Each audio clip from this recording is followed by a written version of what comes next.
নমস্কাৰ মৰমৰ ছাত্ৰ-ছাত্ৰীসকল মই অৰুন্ধতী ৰয় তোমালোক সকলোকে নতুন এটা ভিডিঅলৈ স্বাগতম জনাইছো আজি আমি পঢ়িম অষ্টম শ্ৰেণীৰ গণিতৰ অধ্যায় 9 নতুন এটা অংক এই অংকত আমি অনুশীলনী 9.2 থকা প্ৰশ্নসমূহ সমাধান কৰিম ইতিমধ্যে পূৰ্বৰ অংকত আমি অনুশীলনী 9.2 থকা কেইটামান প্ৰশ্ন সমাধান কৰিছো আজি আমি সমাধান কৰিম কোৱেশ্চন নম্বৰ 2 3 নম্বৰ 2 ইয়াতে অভেদ a plus b whole square equal to a square plus 2ab plus b square এই অভেদটো ব্যৱহাৰ কৰি আমাক ইয়াৰে মান উলিয়াব দিছে মানে 3a cube plus 4a square whole square ইয়াৰে আমাক মানটো উলিয়াব দিছে কিয়া 3a cube whole square plus 2 into 3a cube into 4a square plus 4a square whole square. এতিয়া চোৱা 3 into 3 কৰিলে কি হ'ব 9 a cube square আছে মানে a cube into a cube মানে 3 plus 3 কৰিলে কি হ'ব 6 গতিকে a to the power 6 মানে a cube মানে ইয়াৰ পাৱাৰটো কিমান 3 আকৌ হোল স্কয়াৰ আছে মানে কি এক দুবাৰ পূৰণ হৈছে a cube into a cube তেতিয়াহলে আমি কি কৰিম ইয়াৰ পাৱাৰ দুটা যোগ কৰি দিম a to the power 3 plus 3 কৰিলে হ'ব a to the power 6 এটো হলে a to the power 6 ইতেন একে দৰে 2 into 3 কৰিলে কিমান হ'ব 6 6 into 4 কৰিলে হ'ব 24 ইয়াতে কি আছে a cube into a square মানে ইয়াৰ পাৱাৰ 3 ইয়াৰ পাৱাৰ 2 3 plus 2 কৰিলে হ'ব 5 গতিকে a to the power 5 plus 4 into 4 কৰিলে হ'ব 16 আৰু a square into a square কৰিলে হ'ব a to the power 4 এতিয়া এটো হল ইয়াৰে উত্তৰ নেক্সট প্ৰশ্নলৈ আহিছো ইয়াতো হেকে a plus b whole square আমাক অভেদটো ব্যৱহাৰ কৰি ইয়াৰে মান উলিয়াব দিছে এতিয়া আমি কি লিখিম 3x whole square plus 2 into 3x into 1 by 3x plus 1 by 3x whole square এটো কি হ'ব 9x square এতিয়া চোৱা এই 3x এটো 3x কাটি গল এটো কি থাকিলে plus 2 plus 1 by 9x square এটো হল ইয়াৰে উত্তৰ এতিয়া নেক্সট প্ৰশ্নলৈ আহিছো নেক্সট প্ৰশ্নটো একে ইয়াতে a plus b whole square অভেদ ব্যৱহাৰ কৰি আমাৰ ইয়াৰে মান উলিয়াব দিছে equal p by q whole square plus 2 into p by q into q by p plus q by p whole square এটো কি হ'ব p square by q square plus তো p cancel গল q cancel গল থাকিলে 2 plus এটো হল q square by p square এটো হল ইয়াৰে উত্তৰ এতিয়া নেক্সট প্ৰশ্নলৈ আহিছো ইয়াতে কি আছে 502 স্কয়াৰ এটা আমি কি কৰিম 500 plus 2 whole square এটা হলনে এতিয়া a plus b whole square আমাৰ কি ৰূপত আহিলে এতিয়া আমি কি কৰিম এই অভেদটো ব্যৱহাৰ কৰি কি লিখিব পাৰো 500 whole square plus 2 into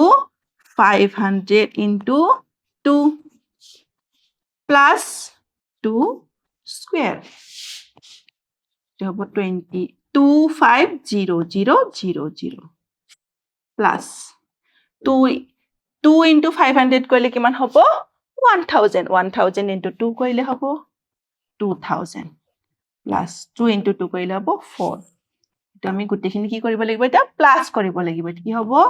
2520004 এটো হল ইয়াৰে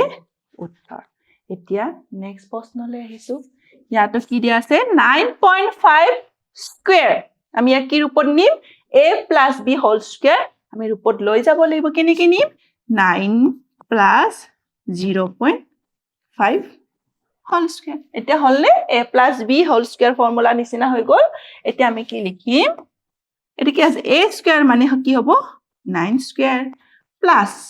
2 into 9 into 0.5 plus 0.5 whole square. Itu hol 9 into 9 কৰিলে হ'ব 81 plus এটো সোৱা 9 2 into 9 কৰিলে হ'ব 18 18 into 0.5 কৰিলে হ'ব 9 plus 0.5 square মানে 0.5 into 0.5 কৰিলে কি আহে 0.25 ইয়াৰ উত্তৰটো কি হ'ব 81 plus 9 কৰিলে হ'ব 90 90 plus 0.25 কৰিলে হ'ব 90.25 এটো হল ইয়াৰে উত্তৰ এতিয়া নেক্সট প্ৰশ্নলৈ আহিছো ইয়াতে সোৱা ইয়াতে কি আছে 4 সমষ্টি 8 ভাগৰ 1 এটো কি কৈছে বৰ্গ কৰিব দিছে এক আমি কি কৰিব লাগিব কি লিখিব পাৰো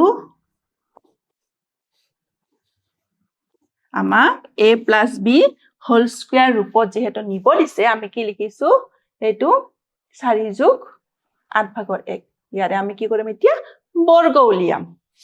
বৰ্গ উলিয়াবলে আমি কি কৰিব লাগিব এই অভেদটো ব্যৱহাৰ কৰিম 4 square plus 2 into 4 into 1/8 plus 1/8 whole square 4 into 4 কৰিলে হ'ব 16 plus এটো কি হ'ব দুবাৰ যাব আৰু দুইটো ক্যান্সেল কি থাকিলে 1 plus এটো হল 64 কি লিখিব পাৰো 17 plus 1/64 বা আমি এটো কি লিখিব পাৰো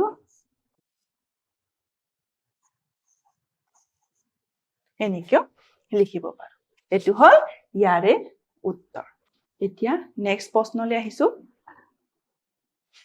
ইয়াতে কোৱেশ্চন নম্বৰ 3 কি দিছে অভেদ a minus b whole square equal to a square minus 2ab plus b square ব্যৱহাৰ কৰি তলৰ বৰ্গবোৰৰ মান উলিওৱা আগৰটো কি আছিল a plus b whole square equal to a square plus 2ab plus b square হেতু অভেদ ব্যৱহাৰ কৰি আমি পূৰ্বৰ অংক কেটা কৰিলো এতিয়া আমাক কি কৈছে a minus b whole square equal to a square minus 2ab plus b square এই অভেদটো ব্যৱহাৰ কৰি ইয়াৰে আমাক বৰ্গৰ মানবোৰ উলিয়াব দিছে এতিয়া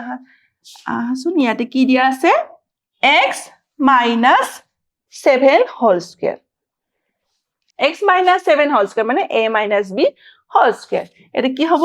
x square minus 2 into x into 7 plus 7 whole square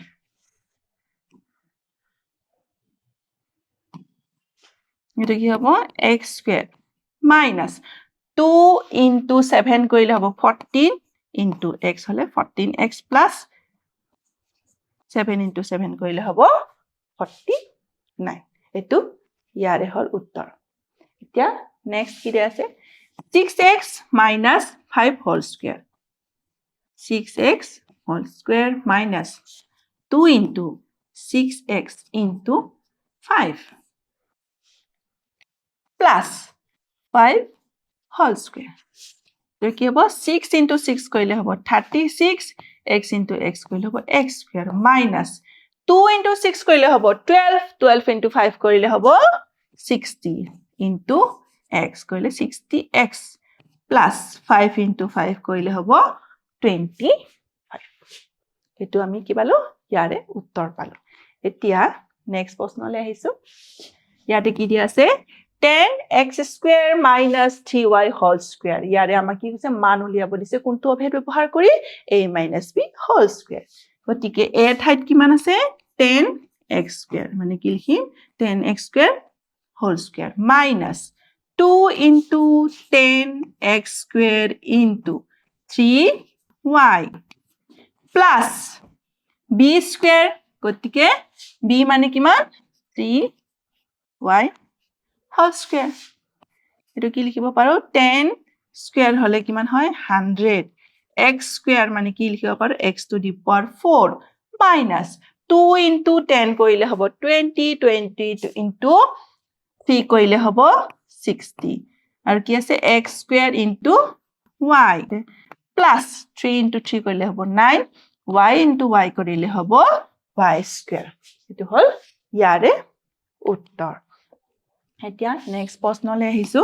ইয়াতে কি আছে p square minus q square whole square ইয়াৰে বৰ্গ আমি কি উলিয়াব লাগিব মানটো উলিয়াব লাগিব p square whole square minus 2 into p square into q square plus q square whole square এটো কি লিখিব পাৰো p square into p square হলে p to the power 4 minus 2 p square q square plus q square into q square হলে q to the power 4 এটো হল ইয়াৰে উত্তৰ আজিৰ অংকত আমি অনুশীলনী 9.2 থকা একেটাই প্ৰশ্ন সমাধান কৰিলো পৰৱৰ্তী অংকত আমি বাকি থকা প্ৰশ্নবোৰ সমাধান কৰিম ধন্যবাদ